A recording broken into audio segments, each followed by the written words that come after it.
Hey guys, in this video, I'll show you how to set up a Telegram channel. I'm currently using the Telegram app on my desktop, but you can do the same process from your phone as well.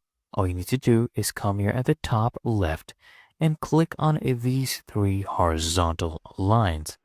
Okay, now just come here and click on New Channel. Then you just enter a channel name, for example, Test 1. And you can do an optional description as well. This is just a tutorial, right? And then just go ahead and create this channel. You can choose it to either be a public channel or a private channel with, only people with a invite link can join this.